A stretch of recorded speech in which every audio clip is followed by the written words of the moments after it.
Good afternoon, everyone.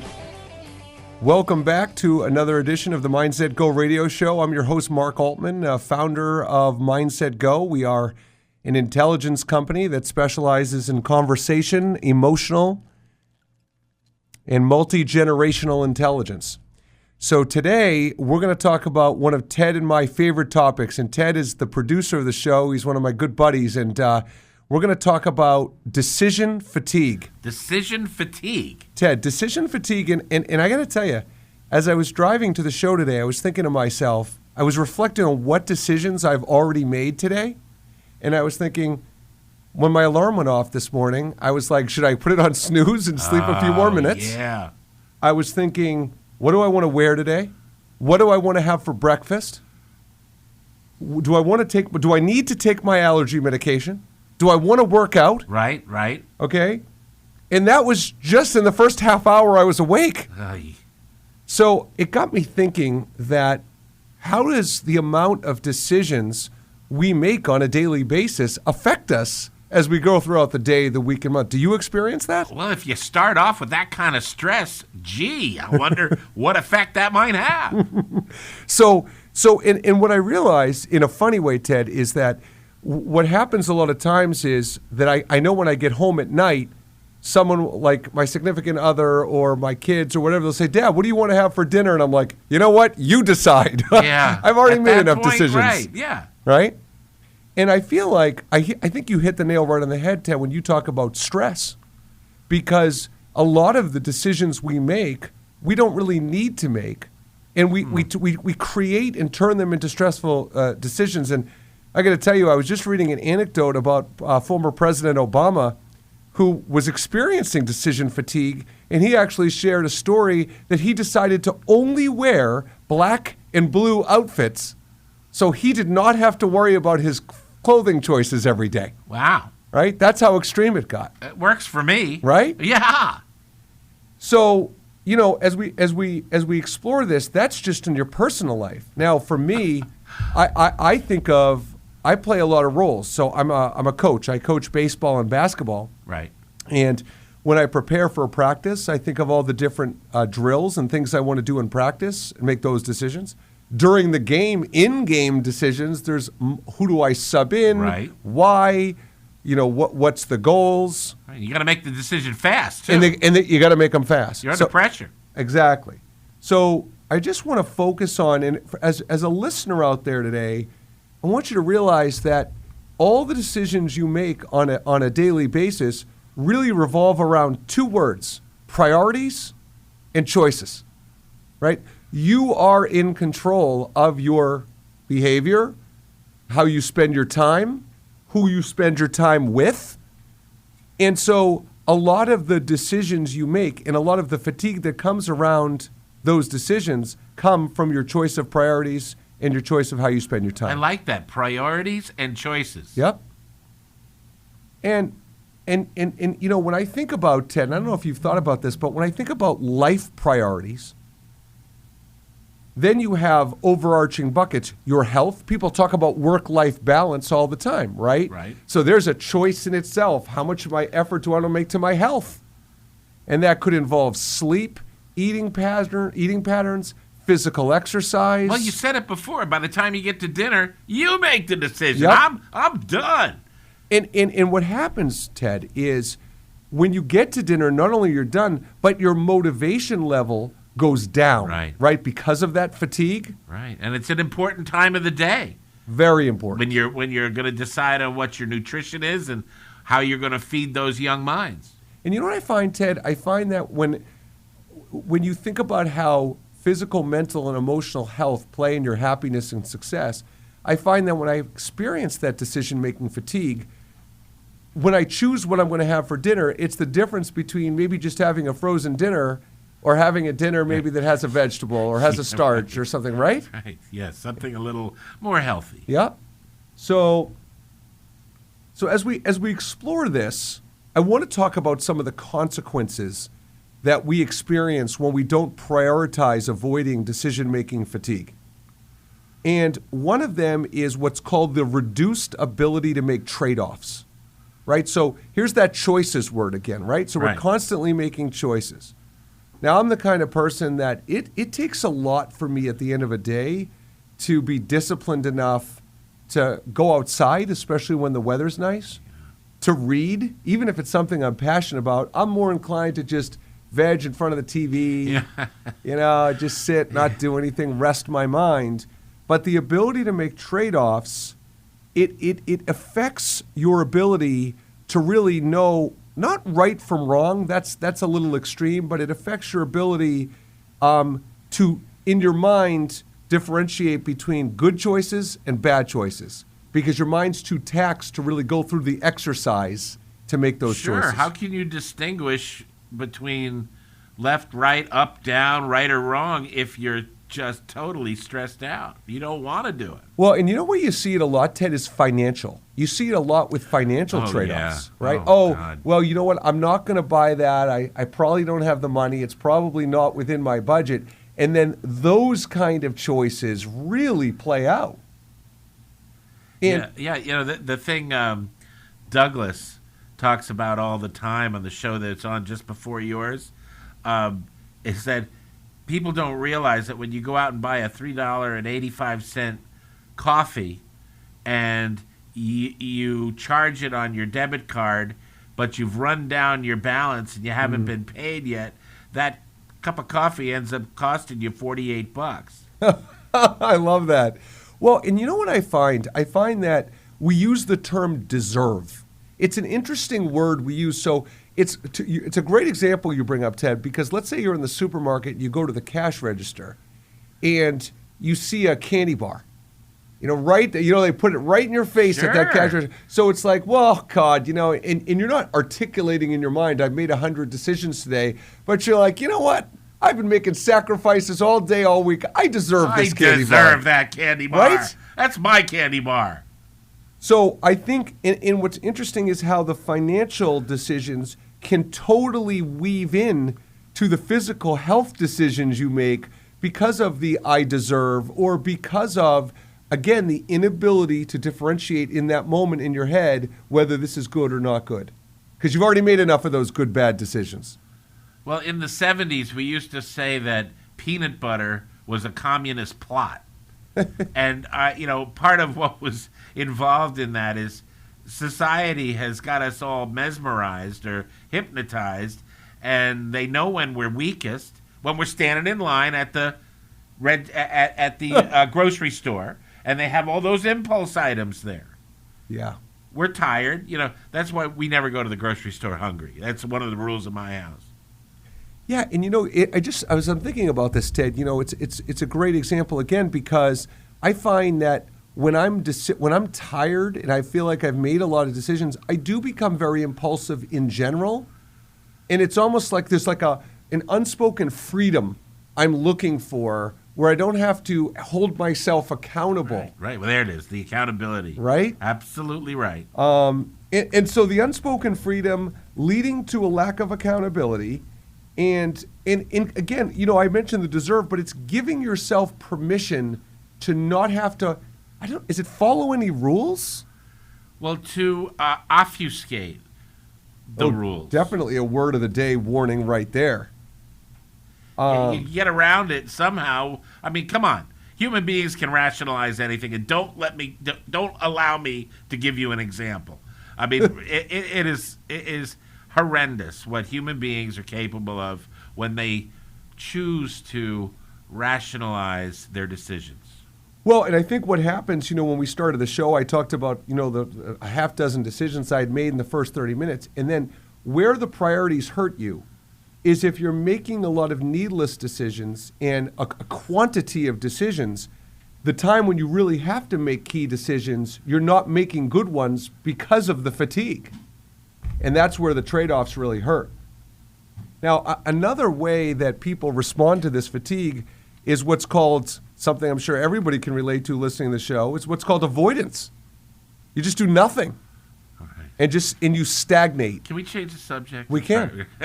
We can. No. I got it. I got railroad tracks on my head there, Ted. They just went right over my head. That was beautiful. Oh, dear. I love that.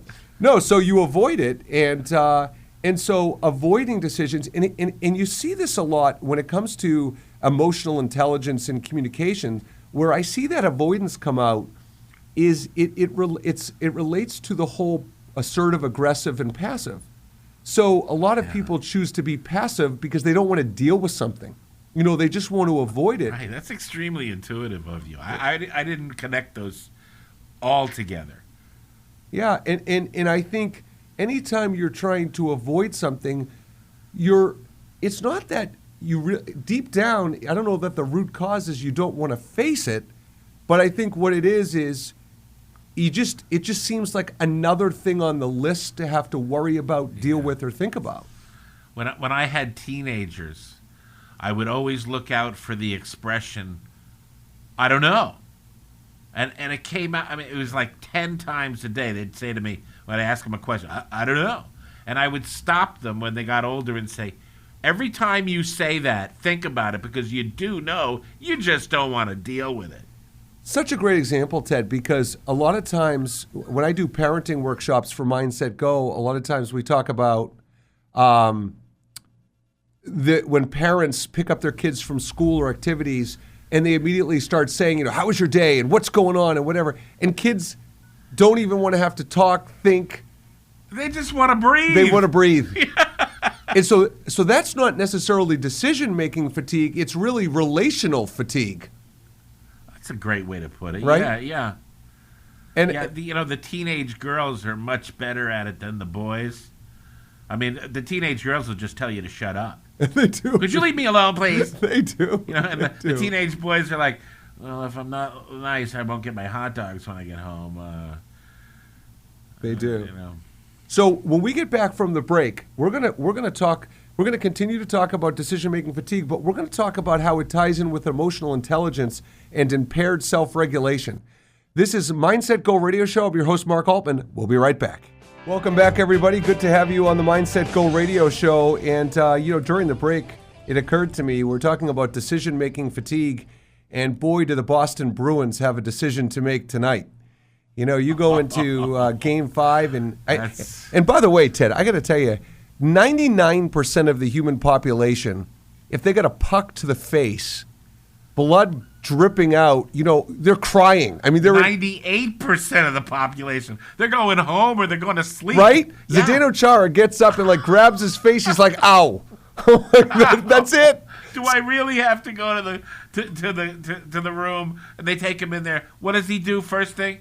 Let me out of here. This guy is as tough as nails, and it's incredible because when you think of all the things that go into a decision, his long-term health, the risk he's taking, but wanting to be loyal and help the team. But he's 42 years old, and he's the captain of the team. Incredible. There's, where he comes from, if he didn't go back out bleeding and broken, he wouldn't be happy with himself.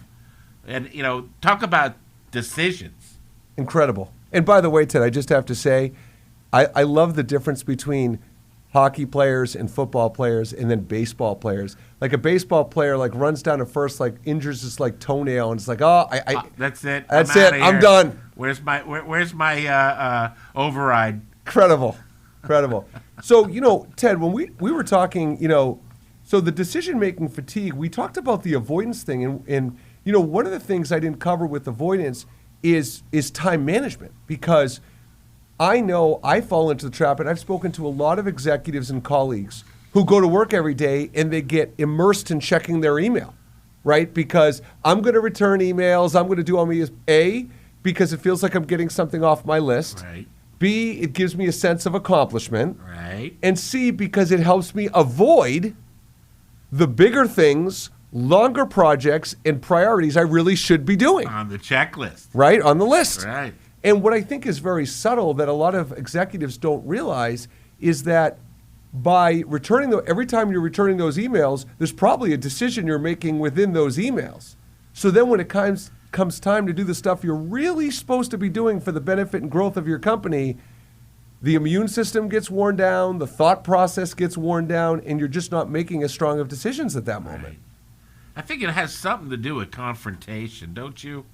How do you mean, Ted? Well, when you look at the list, you're going to have to confront a variety of issues for each item on the list.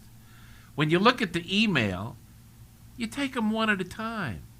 And you can make nice words and flowery sentences and go back and change the words and make it exactly what you want.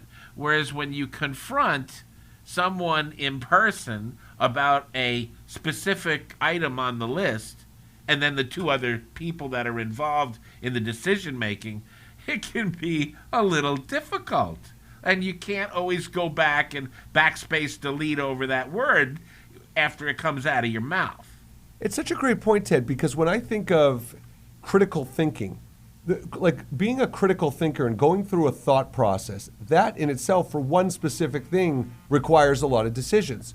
And when it comes to how you treat people and your interpersonal skills and whether it's avoiding conflict, that to me is interesting because a lot of the times when I train organizations on emotional intelligence, I'll hear employees say, well, I don't want to have to coddle people, right? Because that's a decision.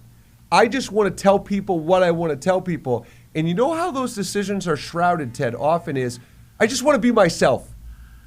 I just want to be who I want to have to be. They want to climb back in the cocoon. That's right. That's right. And so when it comes to those interpersonal relationship, the conflicts and the decisions, every time you want to frame information to another human being, whether it be written in an email, whether it be verbally, whether it be your body language, there's a decision that needs to be made on how you want to act. Yes. And that, to me, for the people who truly exhibit mindfulness and emotional intelligence, those are the heaviest decisions of all. Yeah. Because that takes a huge amount of commitment and discipline, determination to say, the person I want to be is someone who takes my own feelings and emotions into consideration as well as the other person. I'm glad you said that because the first thing that came to my mind is I can tell when someone is being mindful when they're deliberate about the questions they ask me. If they just immediately answer, you didn't think about it. Look, buddy, let's start over. But if they start asking me questions to clarify what my intent is before they give me an answer to my question, then I know someone's being mindful.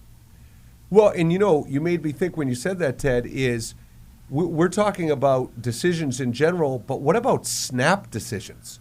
What about the consequences of being judgmental and making snap decisions, right? Yeah, that works if you're young and can claim stupidity, I think, because you can always ask forgiveness.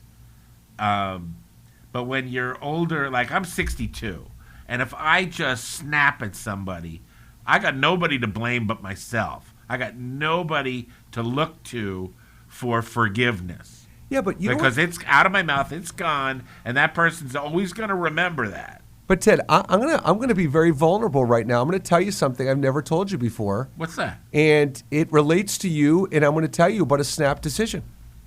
And that is, I remember when I first started working at the radio station, I remember I was a pain in the you-know-what, scheduling and doing different things, and I was a nightmare to deal with. I know it. And I remember you being very stern with me a couple of times and saying, hey, listen, you got to do this, you got to do that, whatever. And I'm like, who's this guy? Like, I'm like, what's the deal with this guy? And so in that moment, I made a snap decision and saying, well, this guy's kind of difficult. Didn't take the time to get to know you, didn't know anything about you, just made a snap decision. Why? Because that's protected me. It was easy for me just to classify you in a bucket, right? Look, you and my wife should go out to the bar because, I'm telling you, I get a lot of this. And it has to do with the way I was brought up. I have an extreme speech impediment. Really? Yeah, and in order for me to speak without displaying that speech impediment, I have to think maybe one or two words ahead. And the nuns literally beat it into me with the stick with the little rubber end. I had to learn to think before I speak. So it makes my speech that much more deliberate and, my wife says, who put you in charge? Right? Yeah. I mean, you know what I mean by that, right? I do. So, you have no one to forgive but me. Yeah, and my speech patterns. Okay, so, but just to finish the story for our audience. So my point is, in the moment where I made a snap decision and classified you, and I never thought about this until now, being open-minded is a decision.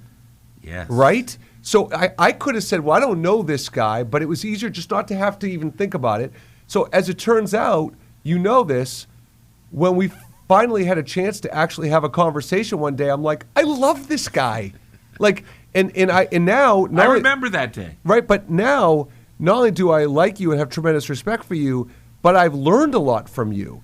And so I just find it so interesting that by making that snap decision, by not being open-minded and protecting myself and protecting my decision-making fatigue, I could have missed out. By doing it that way, by not being open-minded, I could have missed out on a tremendous relationship. And that, to me, should scare everybody by the consequences of those snap judgments. Yeah, it's a credit to you, though, that you didn't refrain from further human interaction and allow both of us to bloom, if you will, in the relationship. Often, I find we miss out a lot based on our own prejudgment of things. And that gets into, Ted, what we've spoken about on some of the past shows about fear. About fear and how, the decision-making fatigue, there is a woven aspect of fear because by not being open-minded, if we guess wrong, then there could be pain. There could be vulnerability. So the decision to be open-minded creates risk, creates vulnerability, creates disappointment, and creates hurt. And that in itself is where fear really weaves into that kind of decision. Now, once people retreat, it's very difficult to bring them back up. That's right. Now, when we get back from our next break, one of the things we're going to talk about is some of the ways you can combat this. We spent the first part of the show talking a lot today about the consequences of it. What are some of the feelings and emotions you experience by having that decision-making fatigue? But when we come back, we're going to talk a lot about some of the ways you can combat it. And I think it's important to remember that everything we do on this Mindset Go radio show and everything I do when I train and coach people revolves around habit change and motivation. So you can be listening to this show today, and I bet the people that are listening to the show are sitting there going, oh my God, I totally know what you're talking about, right? Of course they do. Everybody can relate to this. Yes. But I'm not so interested whether you can relate to it. I'm interested if Ted and I are motivating you perhaps for a habit change or a behavior change because the consequences that we're walking through and talking through are like, yeah, I don't really want to be that person, or I don't really want to do that person. So when we come back from the break, we'll talk about some ways to combat it. We'll talk about ways to change those habits and behaviors. This is the Mindset Go radio show. I'm Mark Altman. We'll be back. Welcome back to the Mindset Go radio show. I'm your host, Mark Altman, CEO, founder of Mindset Go, and we're talking about decision fatigue. And we're also talking about how to boost your motivation and willpower to maybe overcome some of your habits around this. So up until this point, we've talked a lot about what are the consequences, what are the things that get in the way of making sound decisions, making decisions with energy and passion, and what can get in the way. And so the first thing, it's funny, first thing you're supposed to, and I emphasize you're supposed to be doing is plan decisions the night before. I remember several years ago, I had a woman tell me that she plans for her family, she plans the meals all the way through the week. She's got them all scheduled out, Sunday, Monday, Tuesday, Wednesday, Thursday nights. Makes them, has a schedule and a routine. So what's interesting to me, I remember when I heard that, I'm like, wow, you're really anal. But yet, as I've matured and grown older, I'm like, boy, that ain't such a bad idea. Not at all. Right? And so there's an example where someone turned 5 decisions into 1 decision. Right. And that's what it means when we're talking about simplifying those decisions. and planning decisions in advance. And I don't know if I say so much the night before. I don't think that's the message. It's just planning in advance when you can consolidate decisions in advance. Well, can I chime in? Please. I got to tell you, this job that I have as the producer, engineer, host, co-host, if I do not plan what I have to do in advance and do as much of it in advance, I would not survive. There's too many things coming at me on a nanosecond basis. So if I haven't made decisions and put things into stone in advance, then I'm really up the creek, if you know what I mean, Yep. okay? And if I do that, if something goes awry, I can easily change it because I made decisions in advance. Well, it's interesting how you phrase that, Ted, because when you said something goes awry, you actually, a lot of people use that as an excuse. They say, well, I won't do that because things could change, so why even make that investment if I know things could always be changing? But you actually went the opposite direction. You said by doing it, it makes the transition that much easier. Oh, yeah, this is live radio. You never know what could happen. So, I mean, honest to God. And that life is like a live radio show, you know. There's no reset button. yeah, and so Ted, to me, in my mind, there's 5 categories we're going to have to deal with every day we can't run away from, right? Our eating, our sleeping, our clothing, physical health, and I'm going to put this bucket called errands. Okay? What was Maslow's first name? I never could get that in there. Is it Abe? Yeah, that's right. Abraham. Abraham, that's right. I think, right? Yeah. Brilliant guy. Yeah. Brilliant. Hierarchy of needs, right? Jeez. Beautiful stuff. And so when I think of these 5, what I think of is you have the ability to plan and consolidate those decisions. Even if you don't do it once a week, you could do it maybe twice a week. But the bottom line is you could take all of those decisions. Now, I will tell you, Ted, I had an epiphany this week. And it ties in again to decision-making fatigue. When I go food shopping, I load up. I mean, I am never out of food in my house. I mean, I got 20 rolls of toilet paper.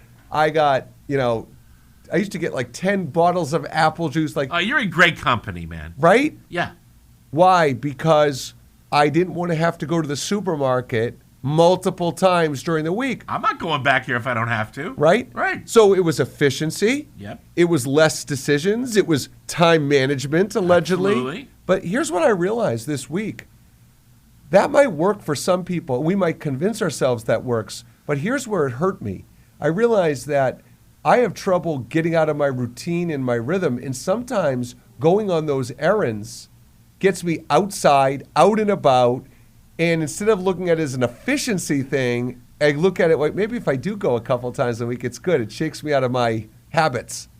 So again, when it comes to decision-making fatigue, there's a lot of factors at play that can impact this. But I did realize this week that maybe that system isn't the right way. Well, when I was a young man, I lived in the north end of Boston.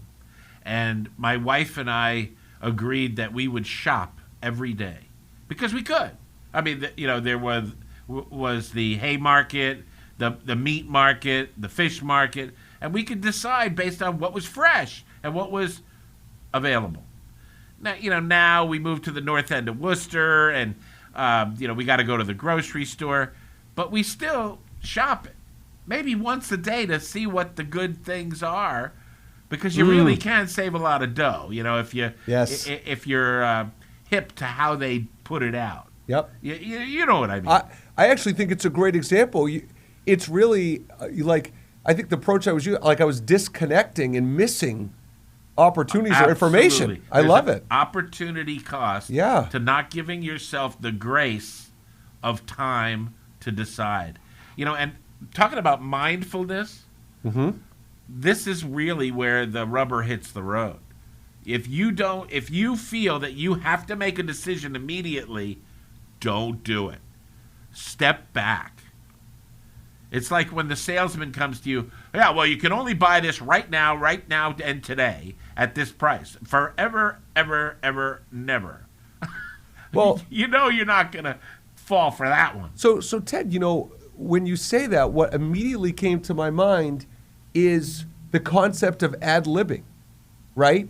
Because the only exception to that rule I could think about is when you're forced to ad-lib and make a decision on what you want to say and how you want to act. Well, this is very fortuitous because in the studio with me is a trainee today, and he and I both realized that we have a background in stand-up comedy. Really? And one of the things I'll tell you about ad-lib, or what people call improvising, there's very little that you haven't practiced before in some form or another. And you're pulling it out and using it like cards from a card catalog. Love that analogy. And it's funny, it's interesting your word choice, pulling it out, like it's buried somewhere in your brain and it's recalling it and referencing it. So yeah, that's a great point. Yeah.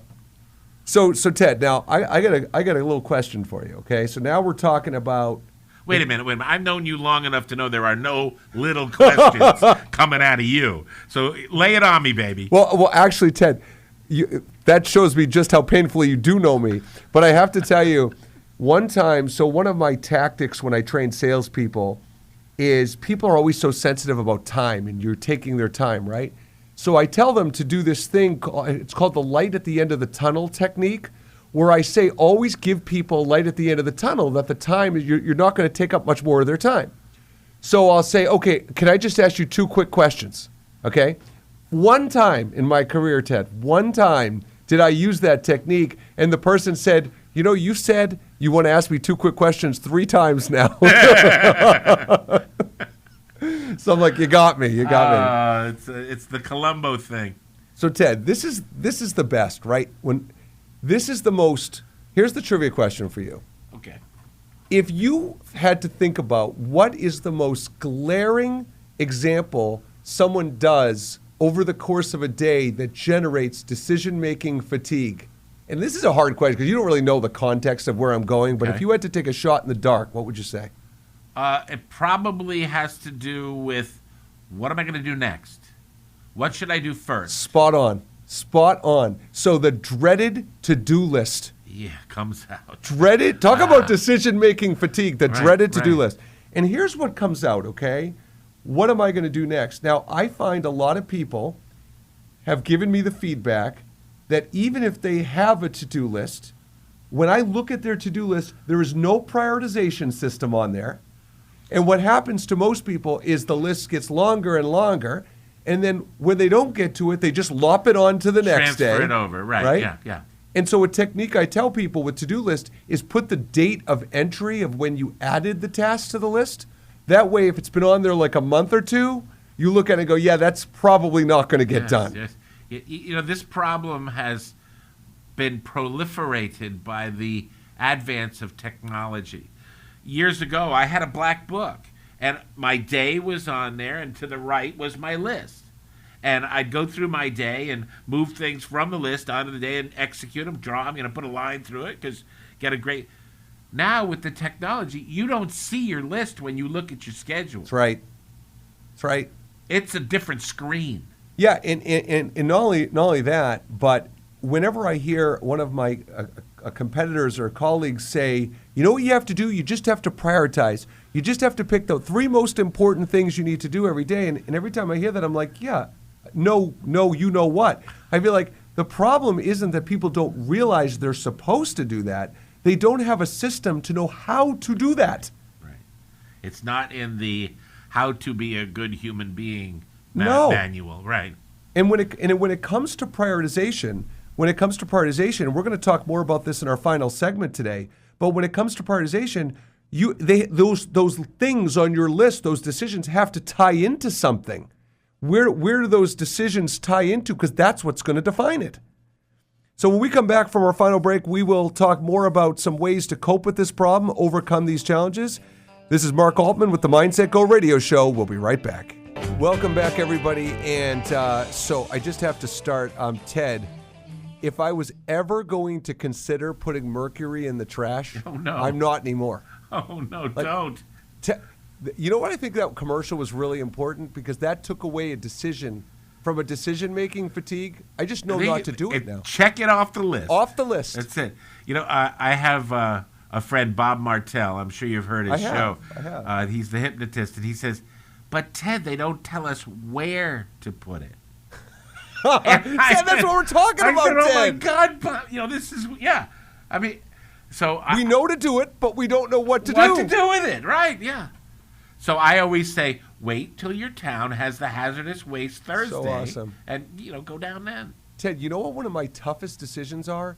Is there certain things you can't put in recycling? Like pizza boxes, I don't think you're supposed to put in recycling, or styrofoam. I mean, I get really like, wait, Right, is that right. I also don't understand when they put the recycling stuff in the garbage truck and they mix it with the regular trash. I don't know how that works. I got to tell you that it's probably one of the biggest boondoggles out there. It's a money-making industry. Up until about 2 years ago, when China stopped taking a lot of our recycled waste because we don't clean it the way people do in other countries before we put it in the recycling.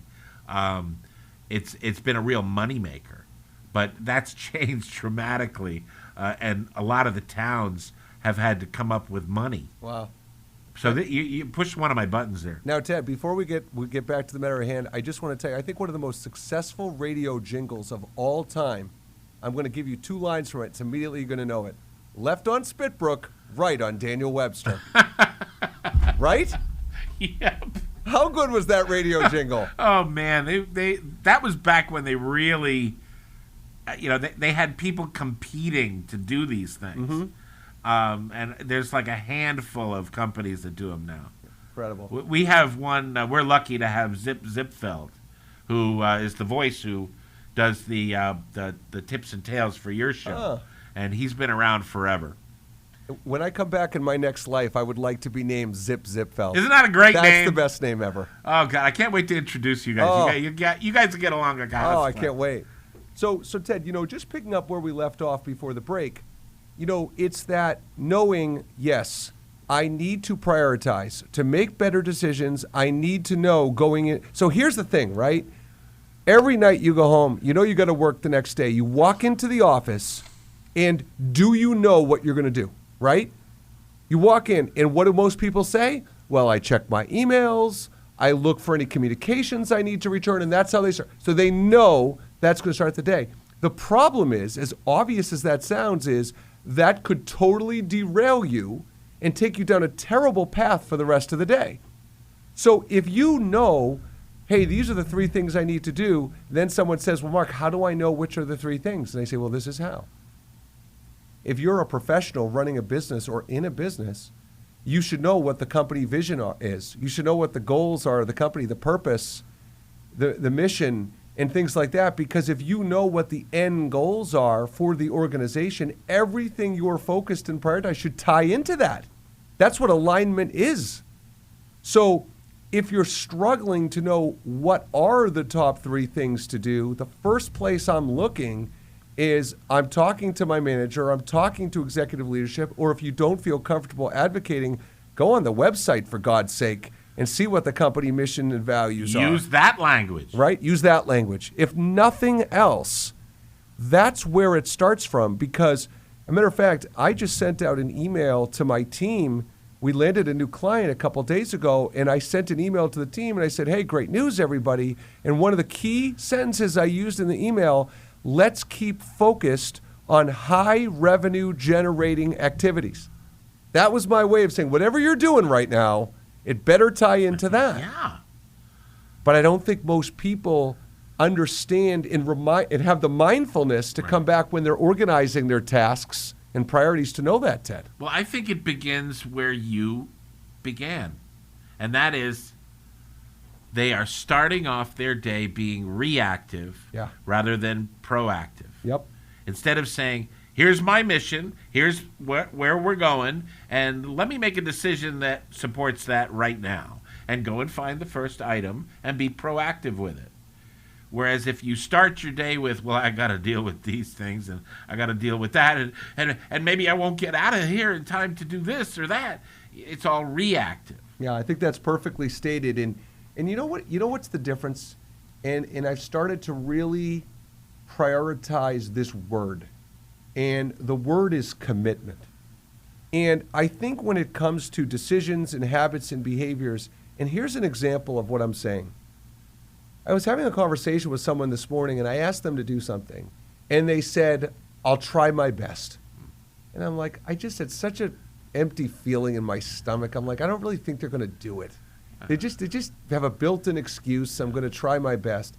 And so whenever I'm asking someone if they're going to do something or commit to a behavior, I'll actually say to them, are you committing to this? I will actually say, are you committing to this? So you're much nicer than I am. What would you say? I would say, well, you're going to try or are you going to do it? Well, yeah, the Yoda. And but I'm 62 and have been through it. You're still nice to people. Well, you know what, Ted? I don't have a filter anymore. No, but isn't it interesting how you phrase that? Because, see, that's a prime example. I don't think that's a mean or nice. I think that's assertive.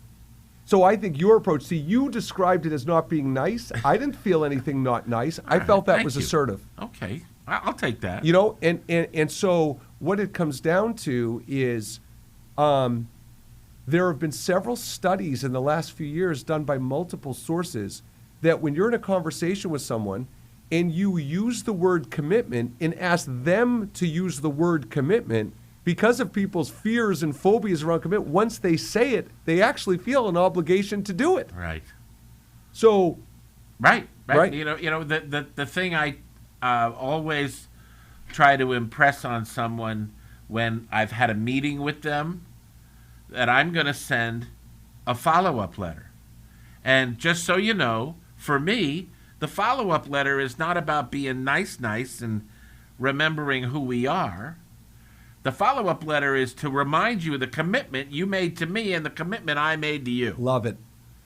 Well, and I find that interesting because whenever I ask people to put something in writing, right, there's this like, oh, well, why do you need me to put it in writing? Don't you think I heard you, or don't you think I'll do it, or don't you think I'll listen? But it's what you just said. The writing, to me, reinforces the commitment. Yeah. Right? I got over years ago asking people to do things in writing. I tell them that I'm going to do it in writing. That's what I do now. And often people will send me a written statement because they know one's coming from me. That's awesome. Ted, we might have been brothers in like a past life or something. I'm really starting to believe that. I can believe it. Yeah. We're kindred spirits for sure. We are. Now, so here's the point here, right? When it comes to making commitments instead of decisions, tell me the last time, audience, rhetorically, you know someone who said things like, I really want to grow my business. I really want to lose 40 pounds. I really want to get started on such and such home project, right? Think about that phraseology. I really want to. That person is turning that phrase into multiple decisions, right? I really want to means there's so many things I have to think about and value to make that happen. It feels daunting. It feels overwhelming. And that is the kind of word choice that creates the decision-making fatigue. Yeah. As opposed to, you know what? I really want to lose 40 pounds. I'm committed to doing it. Here's how I'm going to do it. That's it. I want to, I'm committed to, and here's how. Here's how. That's the three-step process. Yeah. This is not 100 decisions. This is a three-step process. Yeah. But well, often when people say things, they're off the hook. It's as if saying it is meaningful. It's saying it in a meaningful way lets them feel like they actually did something. boy, And, Ted, people have lost the understanding that something is not heroic until after it's interpreted by others. When the person goes out and does something heroic, it's because, in fact, it's heroic. Yep. And gets recognized later. That's a huge point, Ted. That's a huge point because a lot of times in relationships, I mean, I'm self-aware that a lot of times, and I'll give you and I know we only have a minute or two less, but just to quickly finish, a lot of times when I've been in relationships, with certain females, I will say to them, hey, I just want you to know I'm not wanting a relationship. I just want a date. But the interpretation by me is, good, I said it. I have no obligations. Right. But as feelings evolve and emotions change, Oh, it doesn't my mean God, anything. You're pushing my buttons. My wife always says, Ted, it isn't what you say, it's what I hear. Your wife's a smart lady. We're going to have to work that out. All right. I'm sorry to say we're headed for the bottom here. Okay, so final thought for today. I want you all, the audience, to take away that I really want to. Here's what I need to do. Here's how I'm going to do it, and lay out the plan. Right? That's the steps to take away from the show today. This has been the Mindset Go radio show talking about decision-making fatigue. I think we're going to continue talking about this next week. All right. And I'll be here. Ted, thanks for taking part and for your wonderful work. Thanks for having me. Yep. And we'll see you next week.